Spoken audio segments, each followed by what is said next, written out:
My name is Brigitte Gabriel, and I wanted to share with you my story.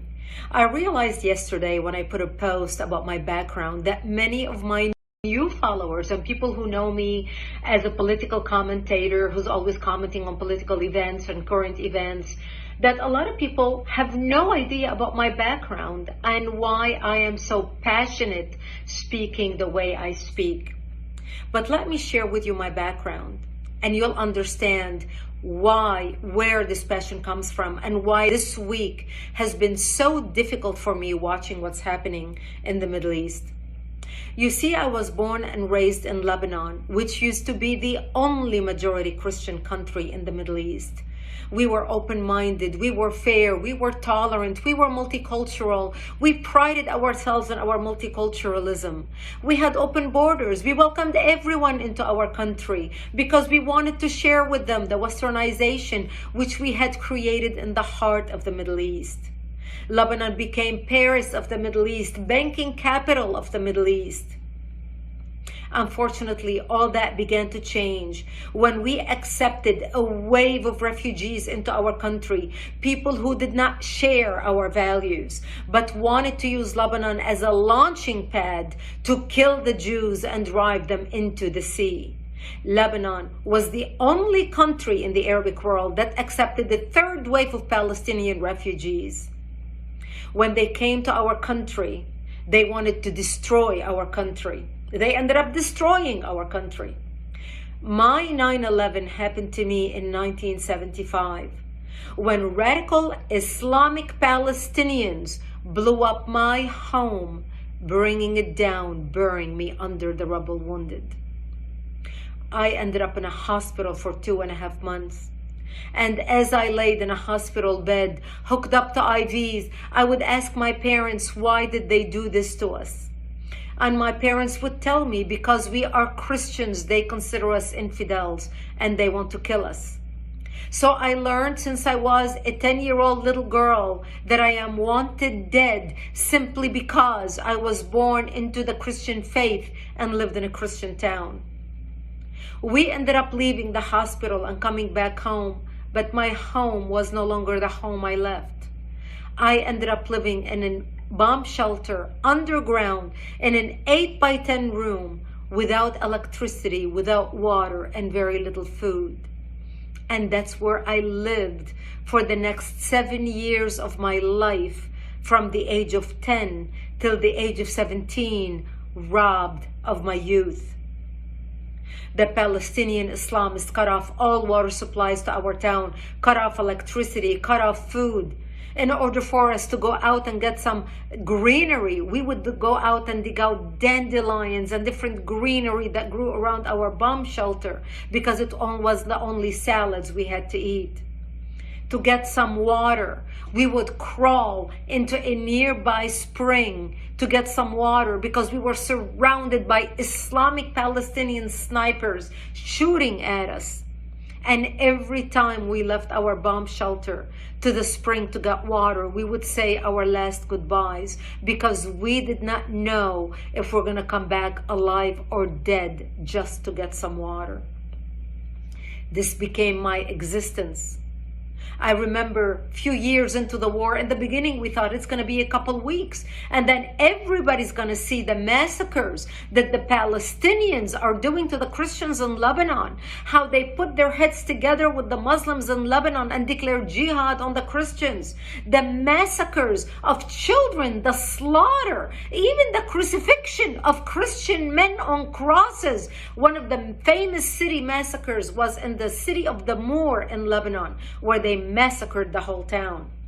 This barbarism, this Palestinian barbarism, is not new. My father would say, all the Christian nations are going to wake up and see what's happening to Lebanon, to the Christians, and they're going to come save us. But nobody came, and the world forgot about us. I remember 3 years after living in the bomb shelter, I was 13 years old, and one of our militia, one of our Christian friends stopped by. And he said to me, Brigitte, we heard a lot of chatter on the radio, and we believe tonight we are going to be slaughtered. And he said, if I don't see you tomorrow, I wish you a merciful death. And he left. And I remember at the age of 13, dressing in my Sunday best, my Easter dress, because I wanted to look pretty, because I knew that when they come to slaughter me, there would be no one to bury me, and I wanted to look pretty when I'm dead. And I remember my mother combing my long black hair as I sobbed, begging her, I don't want to die. I'm only 13 years old. Please do something. I don't want to die. And there was nothing my mother could say to me. And I remember sitting in the corner of our bomb shelter, and my father started reading from Psalms. I shall walk into the valley of death and fear no evil, for thou art with me. And my parents said to me, when they come to slaughter us tonight, we will create a distraction. You're an only child. You're a young child. We lived a long life. We will create a distraction, and you just run towards Israel, run towards the Israeli border, and don't look back. You see, we knew if we run to the Jews and beg for help, the Jews are not going to slaughter us, because we had more shared values with them than we had with the Muslims.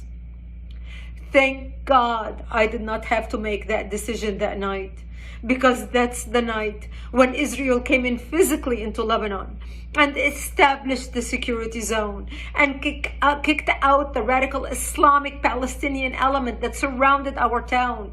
And Israel set up artillery bases in the hills surrounding our town. And that's how we survived for another 5 years, until 1982, when Israel invaded Lebanon, working with the Christians, trying to help the Christians take back their country, take back their democracy, and kick out the radical Islamic element that had taken control of the country at that time. We had 11 Islamic terrorist organizations operating out of Lebanon, including the PLO, the Palestinian Liberation Organization. And Israel finally ended up kicking Yasser Arafat and his cronies all the way to Tunisia. And that's how we came out of the bomb shelter and back to rebuilding our lives. I ended up moving to Israel in 1984 and becoming a news anchor for World News in the Middle East, covering world events, because I wanted to make it my life's mission to fight evil, to understand how can people hate so much to commit such atrocities. My life story is detailed in a book titled Because They Hate. A survivor of Islamic terrorism warns America. The book sold over 1 million copies. It came out in 2006. I encourage you to read it. I encourage you to order it so you can understand why I fight terrorism, why I speak with such passion and conviction. People who watch me debate people and fight people and care less about the labels people throw at me.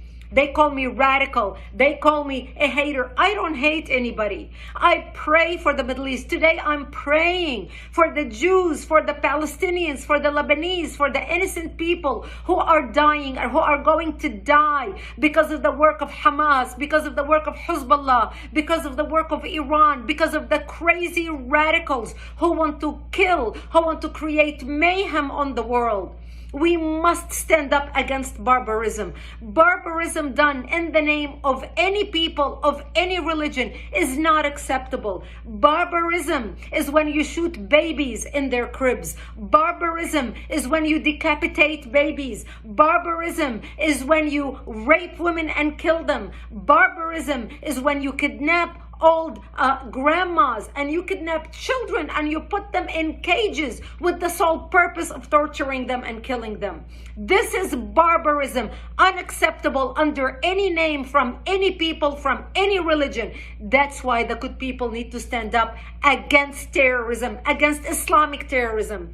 Because what starts in the Middle East doesn't end in the Middle East. What starts in Israel doesn't end in Israel. This is a war against between barbarism and civilization. This is a war between democracy and dictatorship. This is a war between goodness and evil. We either win or they win. We need to fight to win. We need to stand up with Israel to win. This is our fight and we must win it.